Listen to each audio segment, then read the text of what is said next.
What's up, everybody? I'm Josh, I'm Trevor. and welcome to The Hedwigs Hedwigs Army.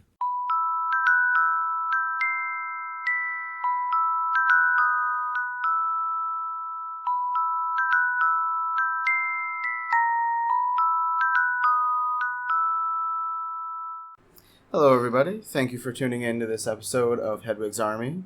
If you are a new listener, welcome. And if you're a returning listener, welcome back. I'm Josh, I'm Trevor. and this week we're going to be discussing Moody Crouch Jr. We're actually going to be discussing Barty Crouch Jr. and Mad-Eye Moody. How do they link together, possibly? Was Barty Crouch Jr. actually evil? And were Mad-Eye Moody's teaching lessons You're talking about valid? Barty Crouch Jr.'s. Whatever, you're right. Okay, with Barty Crouch Jr.'s, I knew I was going to get that wrong. With his teaching methods validated. So, to start An off, interesting one. I mean, I feel like it's going to be a short one, but it's going to be interesting. we'll see. Yeah, it might be a little longer once we introduce the teaching. But anyways, as we always start the episode, thank you guys for tuning in. Let's give you, there's not much backstory to this. Like, if you read Harry Potter at all, book 4, you already know everything we're going to be discussing, for the most part. Yeah. So, normally I like to give a little bit of background information on the subject we're discussing. If you don't know, I strongly advise you to read Harry Potter and the Goblet of Fire. If you haven't, spoiler warning. If you haven't, spoiler warning, yeah. But basically, Barty Crouch Jr. is a Death Eater follower of Voldemort who's imprisoned, breaks out, impersonates Mad-Eye Moody via Polyjuice Potion, imprisons Mad-Eye Moody with the Imperious Curse, and imprisons him in his trunk, which is... Yep. In his own extendable trunk or whatever. And then he goes on to teach Defense Against the Dark Arts for the rest of the year. There's more to it than that, but that's all you really need to know for the most part. But yeah, so that's the backstory here. So just to jump into it, what I'm going to be doing my best to debate is why I don't think Barty Crouch Jr. was fully evil towards the end. Was he a bad guy? Yes. Did he have fully evil intentions? I'm not 100% convinced, and I'll get into why. Any comments before we get started? No. Well, I mean, see, I agree with you on a certain part, because through looking back at the book and some of my notes in my head, like the canon in my head, because we were talking about earlier, this is one of those characters that sticks out so well in your mind that, like, any scene that they were in, for the most part, or things that they did, they stick out really, really well. Right. Because I feel like, as a teacher, yeah. And once you... he did really good. Yeah. But only because I feel like he was, he had to impersonate Mad-Eye. And he had to fool Dumbledore, which is really difficult to do. Right. But I mean, he did also fool the Triwizard Cup. Yeah, but I don't think I think that's easier to fool than Dumbledore, but that's my personal opinion. So, I mean, you're not wrong. Why do I think that Barty Crouch Jr. was not fully evil towards the end? Why do I think he had good intentions? I'm going to tell you why. First of all, it all goes back to... Now, there's going to be some stretches in here, so bear with me. Goes back to him teaching the number one controversial thing. Why did he teach Harry to resist the Imperious Curse so well? Like, out of all the students, he pushed till Harry could fully resist against it. All right. I think, in my opinion, that the reason that he did that is for 2 reasons. One, because he wanted to see if anybody could resist it in the first place. And Harry was the only one that resisted even the slightest. Because we know that he was under the Imperious Curse for so long. Because his dad, Barty Crouch Sr., put him under the Imperious Curse to keep him hidden from everybody else. And it took him so long to break that curse. So he was saying, can anybody else do the same thing I did? So I think that's what he tried to do, and seeing that Harry was the only one semi-capable, he was like, well, what if I keep pushing him? Will he be able to do the same thing I did? Maybe, but why? Like, if you're a follower, okay, real quick, before we get into this, let me tell you the book reason. The book reason is he says that Dumbledore wants to talk to them, wants them to know how to fight it. Here's my problem with that. Dumbledore there's no experience ever of Dumbledore using magic on students. I think he actually strictly forbids it. Well, yeah, McGonagall, when he turns Malfoy into a ferret, McGonagall goes off on him about using transfiguration as a punishment. So why would you then be okay to use an unforgivable curse on students? Now, that's probably one of the least damaging unforgivable curses because it doesn't have lasting effects unless you make it. But, like, okay, if Vada Kedavra kills you, just doing the curse alone affects you. Crucio tortures you, and we know from the long bombs, the curse itself can drive you insane. Right. But with said curses, they're all like the ones that like you have to mean said curse. So if you don't mean it, right? I mean that doesn't matter though. He means Imperio and he uses Imperio, but does it actually affect Harry? The curse itself does not. The intent behind it, what he makes Harry do, could hurt Harry. Right, you could use Imperio on somebody and it would have, and then let him go, and it would not affect them in any way. Like it would take them over, but it wouldn't hurt them at all. Right, but like same with Crucio. Like when the first time we see Crucio with Harry using it to Bellatrix, it's more than but he does, that's because he doesn't use it correctly. Barty Crouch Jr. can use it correctly. Right, because he means. That's what I'm saying. If Voldemort, so we're saying, who hates Harry, used Imperio and made him hide in a closet. Besides starvation, once the spell breaks, he would be perfectly unharmed from the spell. You couldn't do the same with Crucio and Avada Kedavra. Doesn't he actually? No, I thought Moody actually, or Barty Crouch Jr. says that like if somebody tried to use the killing curse on him, it wouldn't actually kill him. Right, but I'm talking about if you have the intent. Oh, yeah. If you use it correctly is what I'm talking about. Oh, yeah. Assuming Barty Crouch Jr. can't use Crucio on his students because it will hurt them. He cannot use Avada Kedavra on his students because he will kill them. But he can use Imperio because it won't affect them. Oh, okay. You're saying, like, you fall and break both your kneecaps, like Harry. Right. So, okay. Now I understand what you're meaning. You're saying, like, assume that you have the intent to perform said curse. Right. The only curse that doesn't have lasting effects would be Imperius. Right. Like, look at all of the Ministry officials that after Voldemort's demise the first time, they came out of the Imperius curse, and they were relatively unharmed. They were just like, I don't know what happened, but I'm fine. I'm not hurt. Right. You can't last 10 years under the Cruciatus curse. You'll either die or go insane, like the Longbottoms. And once you Avada Kedavra is used on you correctly, you're dead. So, unless you're Harry. So that's a good argument as why he didn't use the other curses. But still, why would you let a teacher, use an unforgivable curse that's subject to Azkaban just for you performing it on students?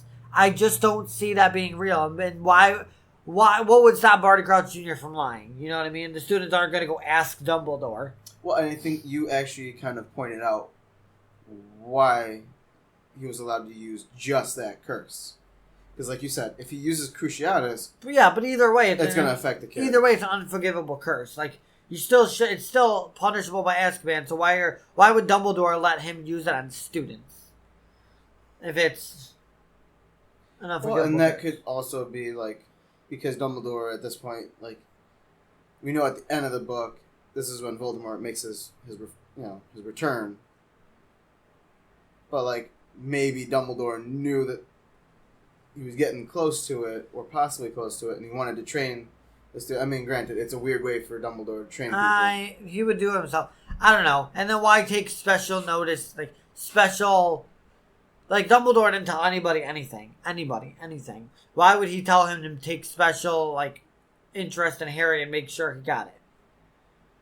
He wouldn't want to lead anybody on. Yeah, see, that I don't think was Dumbledore. I think that, like I said earlier, I think that's more so... So, why would he do it, though? Why would he make sure that Harry... Because he can't do a lot to protect Harry. Why would he make sure that Harry can break the Imperius curse? The only thing I can think of, and it's a crappy defense, But like the only thing I can think of is that, kind of like I was saying earlier, he sees maybe a little bit of himself in Harry. Like, you're being put under a curse, and the fact that you are able to resist. Right, but if he's... I get what you're saying, but if he's so dedicated to the Dark Lord like he's supposed to be, why would he even offer an opportunity like that to Harry Potter? My theory, my thought, is I'm just going to spill it all out here. Here's my whole thought. If I had to lay out a full-out theory here, his mom died. Switched spots up in Azkaban. His mom died. Okay? When you lose somebody, as we know from the other parts of the books, when you lose somebody, it can change you as a person.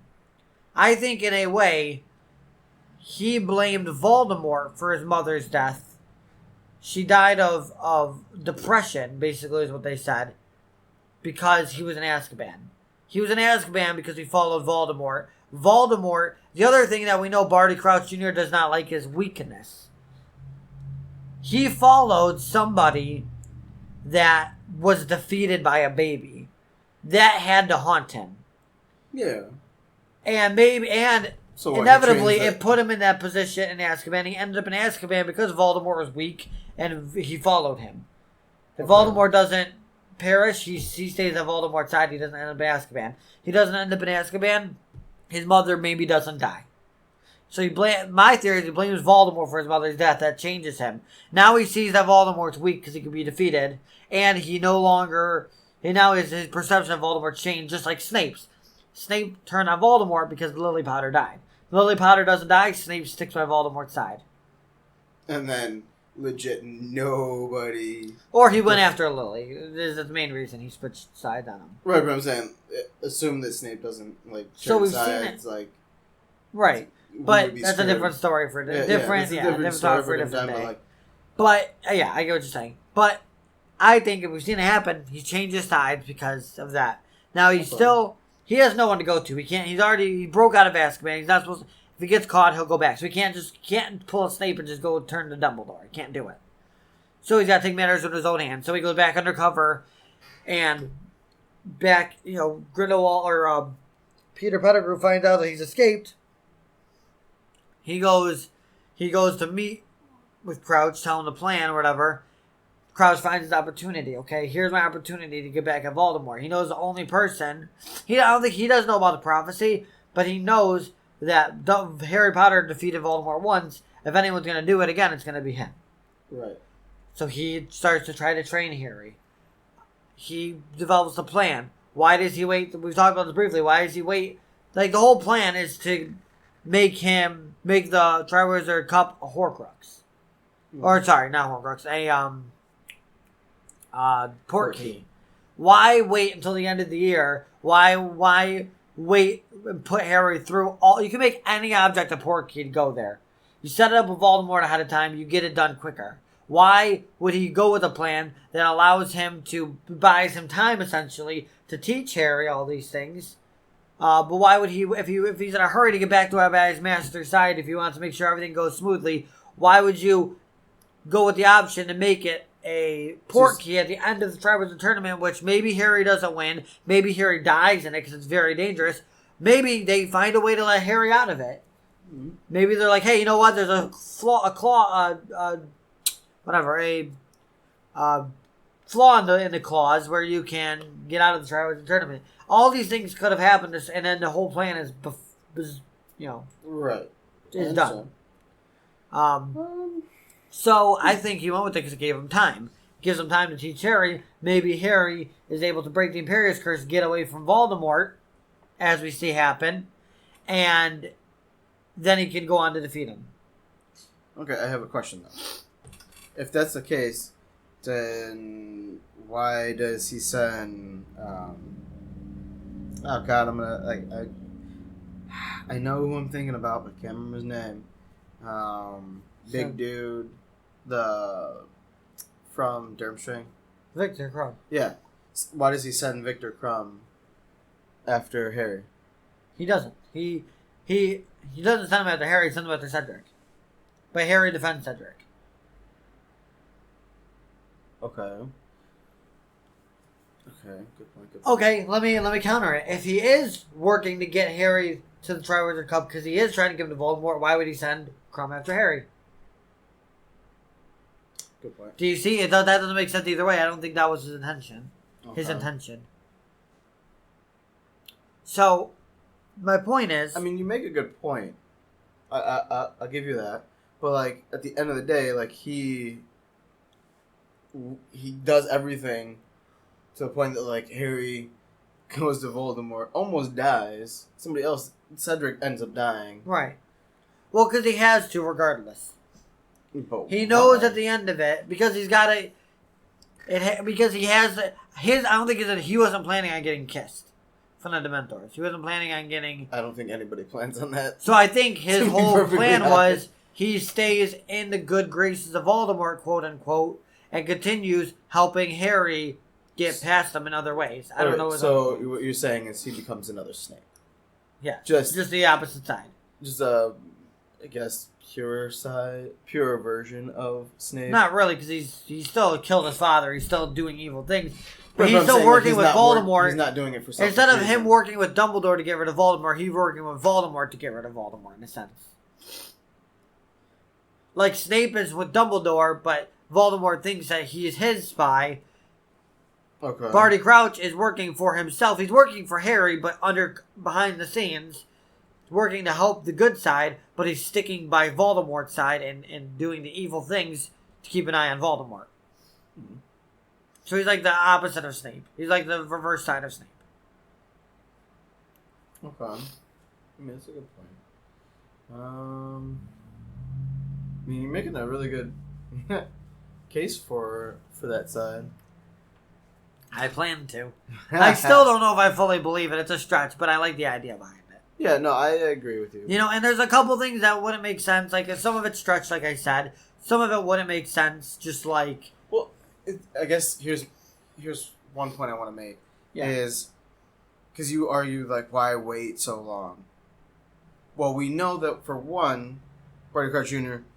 has been in Azkaban essentially for the last, 12 years.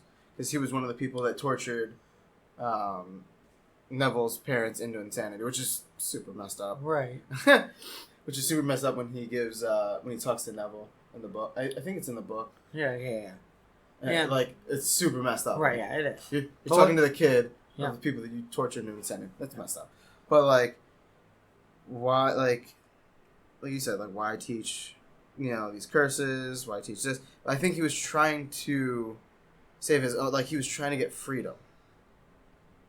Because he's been trapped not only in Azkaban, but then his own father, who rejected him in court, says, okay, fine.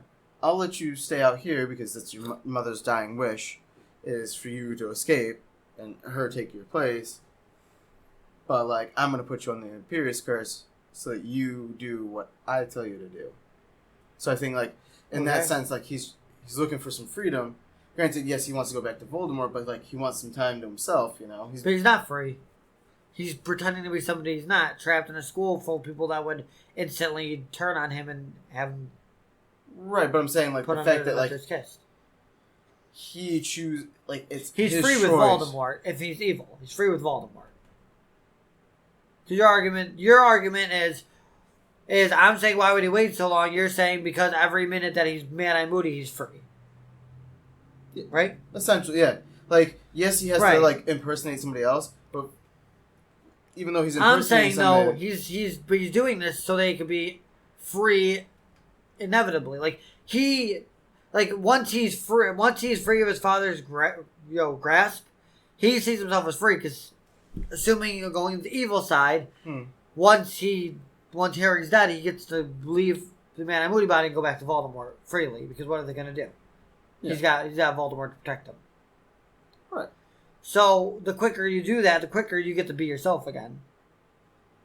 Either way, you're not. It's not like you plan on going back. You're not extending your time before you go back to Azkaban. He's free, regardless. I guess the other thing I could bring up to try to defend the point I was trying to make is the fact that, like, he's trying to fool Dumbledore and McGonagall probably, because McGonagall would be associated with Dumbledore. He's trying to fool people into being like, I'm the real Mad-Eye Moody. So it might just take a little bit longer. Because, like, if he makes a misstep and say, like, he goes too early, Dumbledore catches him, it's game over. Yes, that's a good argument. But the same is true if he, like, waits too long. If he waits too long, same thing happens. Dumbledore catches on. Right. I mean, yeah, I get that. I'm just saying, it's like you're putting so many risks that if one thing goes wrong, the plan doesn't develop, then you're stuck as Mad-Eye Moody because you can't just go over to Voldemort's side because he's not going to be reborn. So why risk that when you could just easily just like make his pencil a port key, picks up his pencil and he gets teleported and Voldemort's sitting there waiting for him? Because he's doing Voldemort's bidding. No, I get that. I'm just saying, but like, why would you not like? We know he's we know he's like fidgety and stuff. We know he's not like stable. So why would you not? Why would you not try to rush it? Why would you? You know what I mean? That's all I'm saying. No, I understand. I think that's. I mean, the whole plan is a flaw, regardless if he's evil or good. Yeah. The whole plan sucks. I will say though, kudos to him to like, other than Lupin, probably being the best teacher that they've ever had. Which is pathetic, but yes. He is a pretty good teacher. It's messed up, like, because I don't know, I guess... Like, he's teaching them... But he's probably, the sad thing is, he's probably getting, like, a weird, like, sense of happiness out of these, using curses on these students. Especially with the Crucio one in front of Neville. Pretty sure he's getting off on that, which is super messed up. But the other thing, here's the other thing, okay? Here's the other thing that kind of makes me lean towards he's a good guy. Or he's a better person. And after he does that, he makes it up by giving Neville that book. Why? Unless you feel bad about it, which, if he's really that evil, why would he feel bad? Why would you go out of your way to do that? Wasn't it the plants one? It was, yeah. That ends up helping Harry and them. Well, no, that Dobby ended up doing that. That was in the book. That was in the movie. Dobby in the book ended up helping Harry. Gotcha. But why would you know what I mean? Why would you do that? Because to be perfectly honest, even as evil, unless you're like Voldemort evil, like to torture somebody to the point that they can never, like they no longer realize their own child, it's a little messed up. Yeah, I mean, I'm not saying he's not evil, but he also killed his dad. Which, I mean, who knows what Snape did too? It's not sad. Who knows what Snape did, and he turned. That's what love can do. Love in a spousely figure, and love in a mother, in a child loves his mother figure. You know, like we can do things you wouldn't expect to do. I'm just saying, like, yes, it's a little bit of a stretch, but I don't think it's so outrageous to believe. Like, there are some things that he does that just don't make sense as well. Yeah, no. You bring up some good points. That maybe he's not completely evil, but, like, I guess I would argue that, like, he's, in the grand scheme of things, he's more, the things he's done that, like, we would consider evil, like torturing somebody into insanity. He probably killed a couple people if he's willing to torture people. Right, I'm sure he did. Actually, he did kill somebody, his own dad, right, and then turns him into a bone so nobody finds him. Mm-hmm. Like, kind of outweighs, like, yes, he's, like, being good to Harry. I'm not saying, believe me, I am not defending him. I'm just saying, I think maybe in the end, I'm not saying he had good intentions in the end. I'm saying in the end, I think he was against Voldemort, is my argument. I'm not saying he turned into a good guy. He killed his own dad. He's not a good guy. He did it evil means. But I think he wanted to see Voldemort's demise in the end. I don't know. I don't really have much more on that, but... Yeah, no. Also, a good point to bring up is, because you brought it up, actually, was... and I think they were back-to-back, weren't they? No. Yes? What? Yeah. Back-to-back teachers. You have Umbridge in book 5. If we move on to the next subject, let me wrap up this one. Oh, okay. Because you're going to jump into the teaching, right? Yeah. Okay. Yeah. Okay. Well, before we jump into that, I want to know what you guys think. Okay, am I insane? Am I stretching for gold in a minefield, or does my theory have some backing? Do you think that my theory has a point? Do I have a point? I'm not saying he's a good guy. I'm just saying I think maybe in the end he wanted to see Voldemort demise. Do you think that could be a thing? I want to know what you guys think, though. So let me know what you guys think. We'll plug everything at the end as usual, so you can know where to let me know what you think. But I'm curious, I mean, like I said, earlier, you bring up some. I don't really believe it myself, but I think it's a good theory to throw out there. You brought up some solid points that yeah. Really. I mean, I still think he was evil in the end, and he wanted Harry Potter to die. But I do think it's an interesting theory that it could be a possibility. Could be a little sneaky. A little Snaperino. All right, now let's get to the next subject. We're going to be discussing teaching methods. Barty Crouch / Moody Crouch Jr.'s compared to, in general, or Moody Jr. Whatever. Moody Crouch Jr.'s in general, and also his compared to other teaching methods. So let's just start off with before I know you want to get into it, but let's start off with the general question. Moody Crouch's teaching methods. Do you think they are? Let's just go with. Do you think that they are good or bad? A little extreme, but I mean, in terms of actual teaching. Oh, insane! But I mean, that's what I'm saying. Do you think it's a good style, or do you think it should not be done that way? Honestly, because I'm a hands-on person. Not that I would want those curses, sent my way. But, what better way to learn to defend against said curses? Right. Because if you've never seen, if you've never seen the curse, right. So, yeah. How do you know to defend So, you think it's a good teaching method? Yes. It's messed up, but it's... Now, I knew you were going to say that, so let me throw this at you. What are the other spells that you would be learning in that class that he would have to perform on you? Jinxes. Counter jinxes. Hexes. And let me just put it this way: if you're asking me what other spells would he be trying to teach? Well, I'm just saying, think about it that way. Let's say the Bat Bogey Jinx. What was that one for again? It's the one that Ginny used. Ginny used. All right, let's stick with a simple one. Let's just say. I guess that's hard because I don't really know a lot of. September would be unforgivable.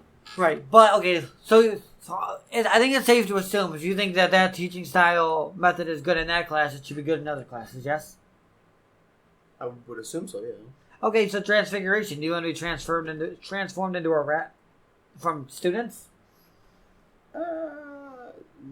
No, but I mean, they kind of do, Not on each other.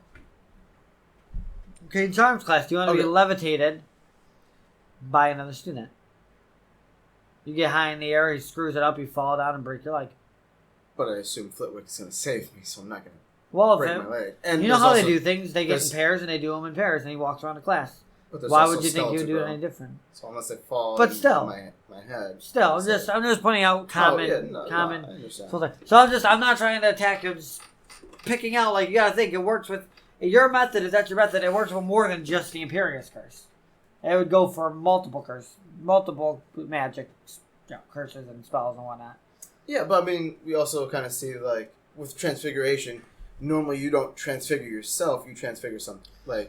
True. You're transfiguring other objects into something. True. Okay. With charms, why you're trying to charm something. So why was it not enough for him to Imperio the spider? Why did he have to move on to the students?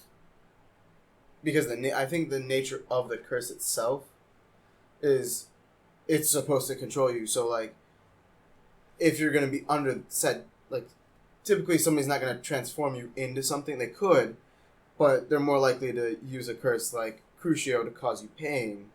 So, if you knew how to defend against that pain and have somebody use it against you, you might either, one, get used to the pain so it doesn't hurt you nearly as much.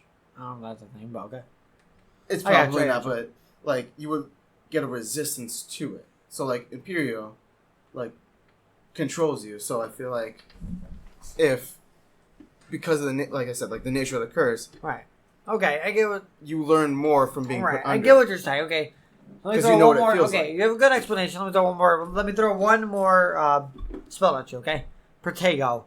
Protego is the defensive spell, or it reflects spells. It reflects spells back. Okay. So you're saying you can. Okay. I just want to make this clear. What you're pointing out is Imperio work. The Imperious Curse works to you like the idea behind using it on students makes sense because when like people are going to dark wizards are going to use it on you, so you want to learn to fight against it. Yes. Kind of like alchemy. Like you want to learn how to protect your own mind, but the only way to protect your mind is to have somebody invade your mind. I got you. So, but go back to Imperio. Okay. That's what you're saying, though, right? Yeah. It makes sense to use it on a student because a student needs to learn to fight it off. And, recognize I'm under said curse.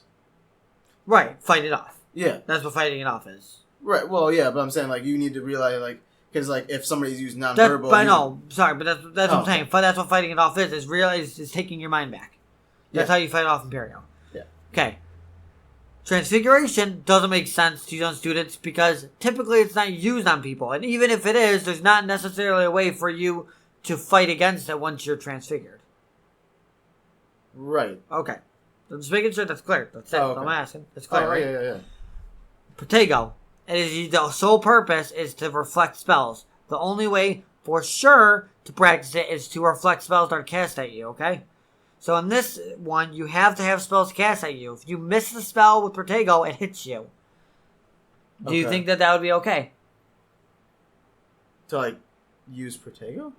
To cast spell, have students cast spells on other students so they can practice Protego. Think about the dueling club.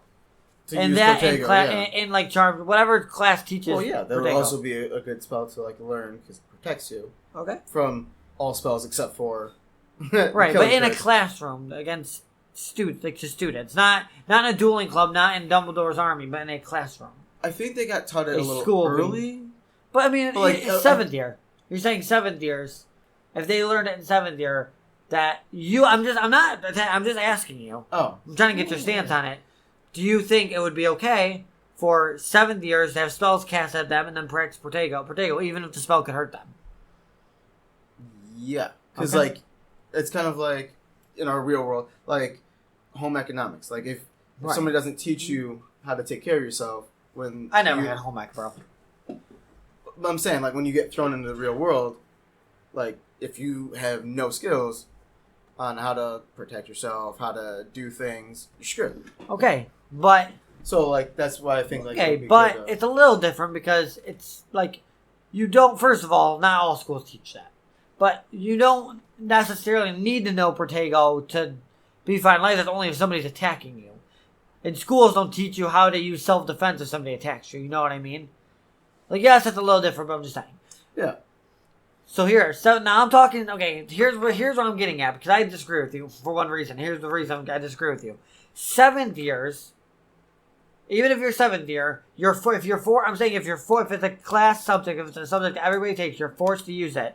So you are forced to have violent spells cast at you, and you are forced to try to reflect them. You don't sign a waiver saying, I'm okay with this. You don't sign up for a defense class to do it. You have to do it. Whether you want to or not, you have to have spells cast at you. So you're saying this is that can hurt you. So we're saying outside of you willingly take, because we know that 6th and 7th year you get to choose your classes. Not all of them. You have to take core classes still, for the most part. I mean, it's hard because they do go based on what you want. But I'm pretty sure Charms is you don't have to take it, but it's a pretty basic class to take for most. Well, yeah, which we'll go over wizarding jobs one day. We will have an episode on wizarding jobs.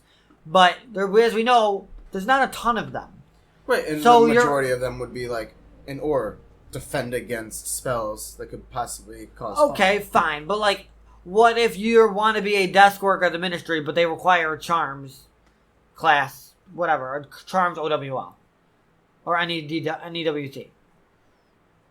Then you would take the class. I mean, right, but now to do a desk job, you're forced to learn to defend against spells that could hurt you, just for you to work at a desk job. You're saying if you have to take defense against arts, Charms. I think it'd be a charms thing. Oh. Because it's a spell. It's like a... I would think more like dark art. Like... I don't know. Maybe, but either way. It'd be like a hybrid, maybe. Whatever. Even if it's dark arts, maybe they want you to take that just because it's a ministry and in case they get whatever. Like, infiltrated. I think it would be a good... But now you're forced, just to work as a ministry, you're forced to be subject to violent spells to have a desk job at the ministry.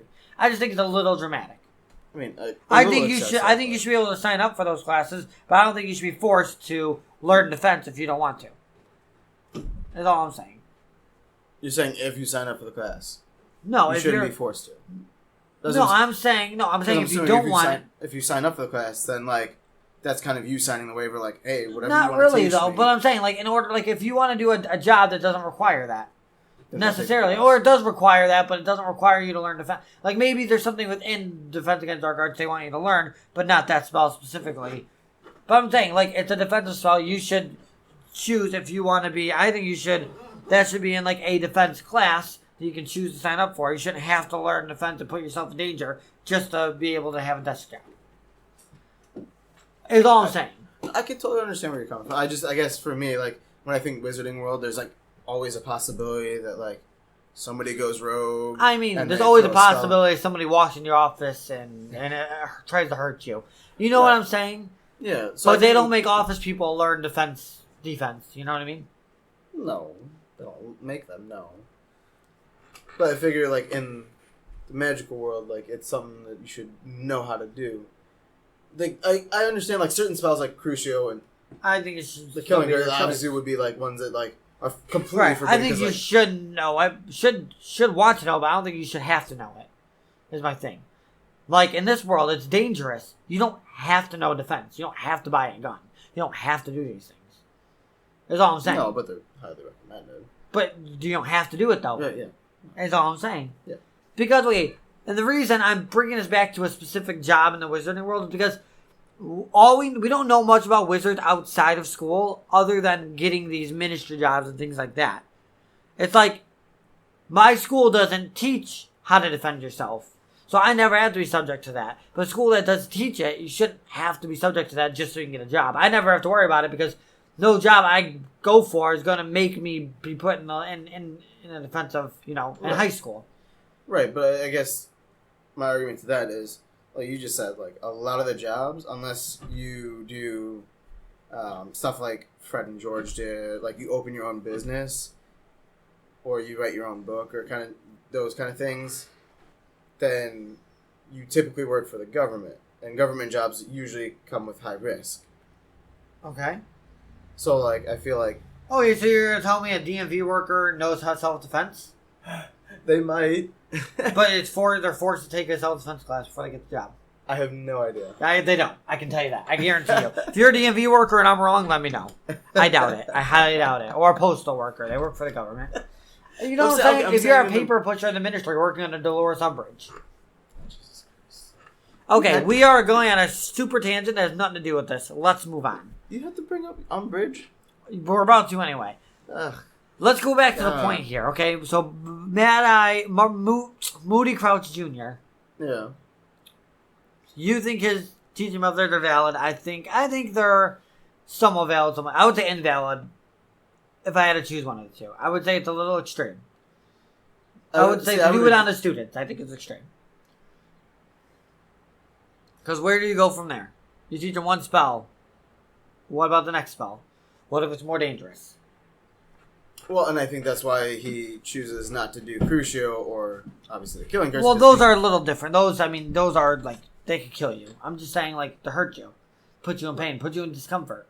You're at school. You should be discomforted. I understand. But, I think, if anything, he's preparing, because he was an Auror, if we're assuming that, he's trying to be Mad-Eye Moody. Moody was an Auror who, was hey, this is the stuff that you're going to have to deal with.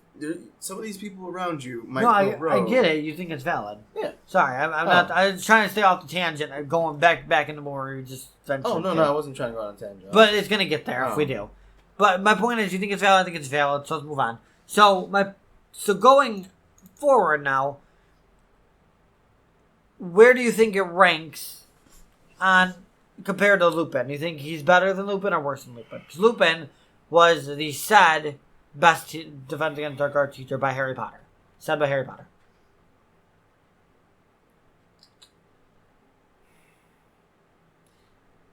I don't know. I mean, honestly, Lupin was a great teacher, right?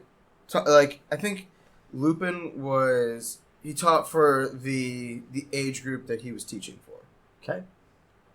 But I think same thing kind of goes for... a year later, they go from learning about whatever to having the period curves put on them within a year. Okay, maybe it was a little bit soon. 14-year-olds? Maybe it was a little soon.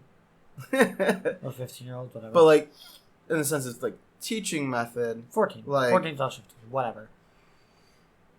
They both had the same idea. Like, I think a Lupin 100%, by the way. Yeah. But for me, it flip-flops. Okay, pick one right now. On the spot. Putting you on the spot, pick one or two. Lupin or Moody? I guess I'd have to go with Lupin because, like, we see more. We see him teach more than just a couple spells. Like, we're with Moody Crouch Jr., we see him a couple teaching different things. Like a couple different it's more specific. It's like, these 3 spells. And whatnot. Defend and against they set up these. the course at the end of the semester instead of just giving them a paper with questions. Set up a course for the OWL. Or for the final exam, I mean. Right. Okay. So if Moody had something similar where he's like teaching him more than just these are these 3 spells, defend against them. Okay. Like probably would be a little bit more competition, I guess. If he taught if we had more stuff to pull from. I don't even think I need to ask you this next question. So I'm gonna save you from asking you. I'm just Is it legit Umbridge? I was gonna assume we're both on the same page. Umbridge's teaching method was garbage. It was to put her in completely bland, and then Moody's was extreme. Okay, I think they're 2 sides of the same coin. One is extreme in the sense that I'm gonna teach you practical experience, but I'm gonna teach you by putting you under said spell. Where Umbridge was the exact opposite. She's like, you're not going to know anything. I'm just going to give you a book and hope that you know what the hell you're doing. Sorry for my cursing. I'm going to blow your mind for a minute. I don't think Umbridge was the worst teacher. Let me guess. You're going to go with either Quirrell. No. Quirrell's a good Defense Against Dark Arts teacher. Or he's probably my number 3. Lockhart. Lockhart's down there. Number 1 is the Crucio. Using Crucio on the kids. Oh, yeah. Having the kids use Crucio on the other kids. I guess I keep forgetting about them because, Harry's not small. Well, no, because Harry's not there. They're a small part, that's what I'm saying, of the book. They're a small part maybe 3 months. Granted, they do a either way, okay, so they're the worst. Okay, right above them, one step above them, number 6 on the worst chart would be Lockhart. The reason I put him above Umbridge, or the reason I put him below Umbridge, is for 2 reasons. One, I feel like he put the kids in more danger than he did. He has no idea what the heck he's doing. Umbridge seems like she's a capable witch. Well, with the pixies and stuff, leaves them for the kids to clean up. That's what I'm saying. If need be, she could do magic, and she's proficient in it. Right. He has no idea. No, yeah. And number 2, he teaches a class about himself. At least Umbridge teaches them things about defending the dark arts from a book. I'm trying to separate teacher her from we're talking about teacher because we're also talking about Barty Crouch Jr. being a teacher. Okay, we're talking about Barty Crouch Jr. who's pretty evil. Yeah, unless he's good in the end, or has good intentions in the end. But so we gotta separate it. We're talking about teachers. She's number 5. Number 4 on my list is going to be. Wait, who am I missing? Quirrell. Wait, no. 7 is Caro. 6 is Lockhart. 5 is Umbridge. Wait, who's 6? Lockhart. Oh, I thought you were going in order. No. I thought you were going in order of teachers. No. Number 1 is the best. So 7 is Caro. 6 is Lockhart. 5 is Umbridge. I'm trying to remember teachers. Is who am I missing? That's what I'm saying. They get Quirrell, Lockhart. Lupin. Then they get Moody. Umbridge. Snape. We're forgetting Snape. Oh. I would say Snape is number 4. Snape. I would say Snape is number 4. He's smart, and he actually does teach kids stuff. He's a terrible person, but wait, question. I'm still putting him above Umbridge. Can we include? And I know you're gonna. I know your answer already. God. Can we include Harry? For what?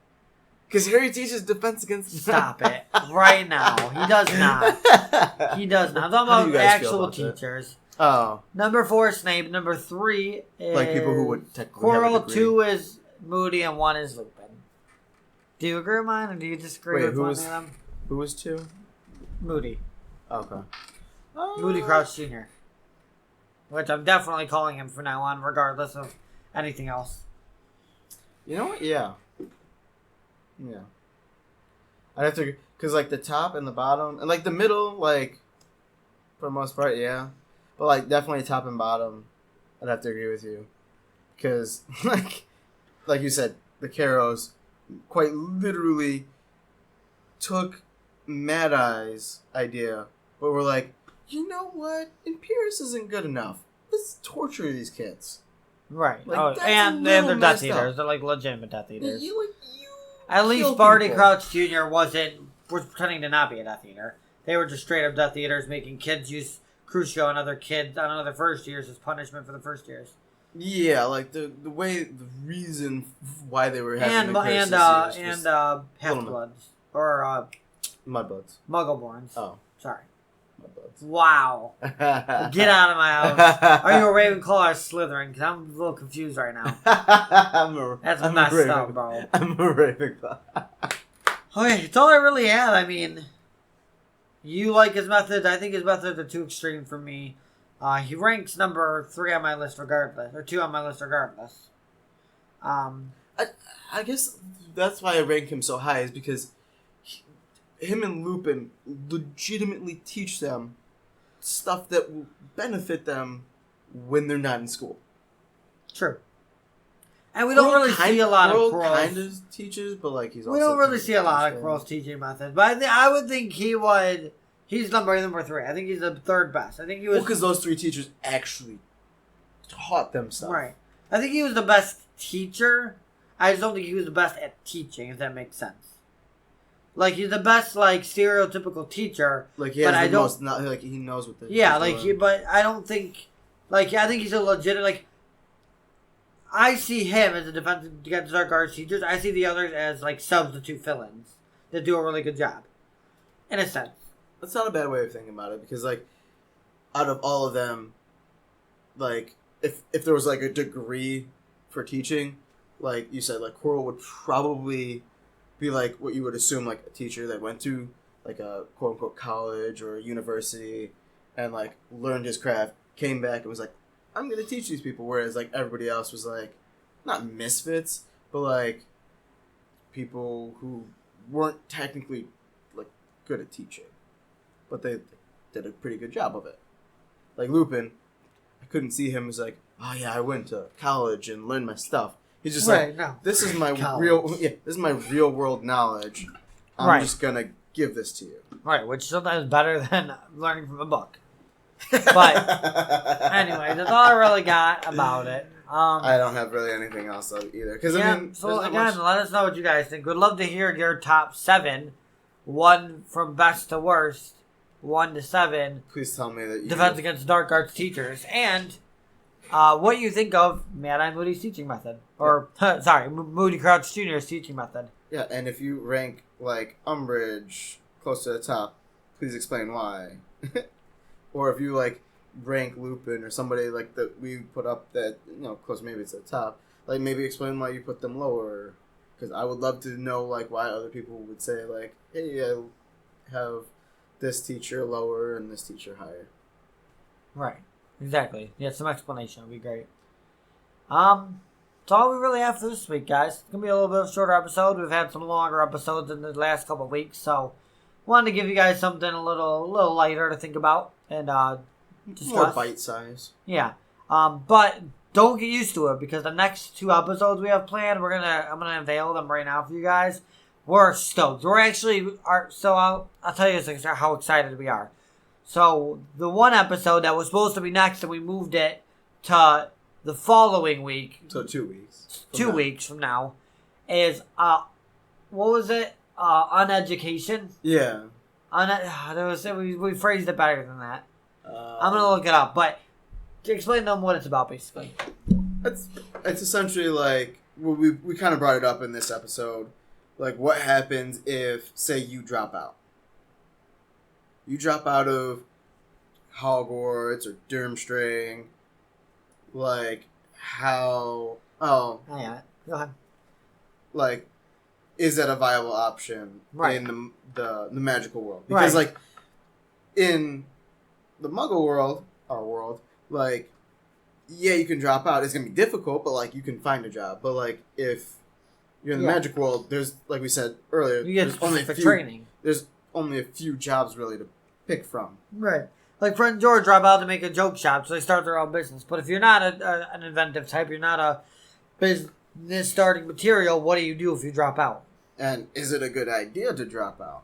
Yeah. Like, you're missing core values. What if the things you teach in your 7th year or 6th year, depending on when you drop out, are so important that it literally hinders you from becoming a fully fledged wizard? Kind of like when you're playing a game and, like, it's like, okay, I'm leveling from, level, like 5 to, like, 10. Like, the difference between the experience that you would gain from those 2 levels is significant enough that, like, if you don't go through those levels, then you're missing out on stuff. Right, exactly. So, it's interesting to think about, but we're naming it Full-Time Uneducation. Because I think it plays off of the Fred George. I think we've outgrown full-time education, right? But it's going to be really interesting. We have some cool ideas behind it. Then, the other episode that we're so excited about, it's going to be next week because we just can't wait to talk about it. We're going to be discussing our opinions on the Veil. Yes. So, it's in the Ministry of Magic, in the Department of Mysteries, if you don't know what we're talking about. And it's the Veil that Sirius Black falls through. So, what we're going to be discussing is very well thought opinions. It's not going to be a debate style. It's going to be more of our opinions together because we kind of are both a little teetering on both sides for this one. But it's, do you die when you go through the Veil, or does something else happen? Which I don't want to go ahead and veil that yet. Okay. That was great. That was good. But I'll give you that one. Yeah, but do you die, or it's possible that something else happens? And believe me, from the information we have, we can't decide yet. Maybe we will by next week, but not as of now. And we very much like objects like the Veil and some of the other magical objects that are steeped in, a lot of history. Oh my gosh, yes. Granted, we don't know a lot of the history of the Veil, which makes it fun. But then, like, it's like, makes it fun to theorize. What about this? Does this function this way? So, if you guys want, to see in writing the next 2 upcoming episodes, and maybe even a third if we add one on there, you can find that at hedwigsarmy.com. All right, you can find that. You can find our Twitter. You can find our Instagram. You can find our YouTube. You can find our iTunes. You can find any social media presence we have, which is a lot of them, including Discord and Patreon. You can find that all at hedwigsarmy.com. Again, that's hedwigsarmy.com. Once you go there, you go to the homepage. If you want to leave us any comment, if you want to send us your thoughts and opinions, there's literally a form you can fill out right on the homepage that will go directly to our email, and you can tell us your thoughts and opinions, your likes, dislikes, what you think of the podcast, what you think of me or Trevor, hopefully anything. It's good things. If you have a question for us, if you have anything, if you have a topic you would like to hear discussed possibly in the future, because we would send totally it all there. Take ideas. Oh, yeah, we're taking ideas, definitely. You can send them all there. And we have a bunch of ideas, so we're not lacking, but we're definitely always open to hear. We want to know what you guys want to hear. Because, like, what if you come up with, we would love to see, ideas of things that maybe we wouldn't normally think of. Right. And like we were thinking, we're discussing possibly doing some like fact episodes, just like discussing the facts on some different things. Oh, okay. Trevor's when I say we, I mean me. Trevor's looking at me like we did. I'm no, I thinking about remember it. we did. I was just trying and Trevor, to I know Trevor wants to do it, so it's not a big deal to him. But I love theories. Yes, theories and facts. But we're just gonna stick with what we have for now. But definitely excited for that. Anyways, like I said, if you don't want to go online at all and you just want to email us straight from your phone, you could do that. 'Cause we have an email address, guys. It's hedwigsarmypodcast@yahoo.com. As Hedwigs Army Podcast at yahoo.com. If you're not sure how to spell Hedwigs Army, if you're on your phone, look at your phone right now. It should tell you right there. Exactly how to spell. So, because if you're listening to this episode, you're on our iTunes, Spotify, Stitcher, Podbean, TuneIn, YouTube, or some other form of podcast listening presence. Anyways, guys, if you want to learn more about me and Trevor, you can go to the podcast, the website, and go to the bio section where we have information about the podcast, information about me, information about Trevor, all on there. There's lots of ways that you can interact with us in the podcast. Got Facebook. You go there, you can join our Facebook group, and we can discuss things there. Anyways, guys, as always, thank you guys for listening. Hope to see you guys next week as we discuss the veil and all the many opportunities or ends that it brings. And like always, guys, until next time, mischief managed. Every great wizard in history has started out as nothing more than what we are now, students. If they can do it, why not us?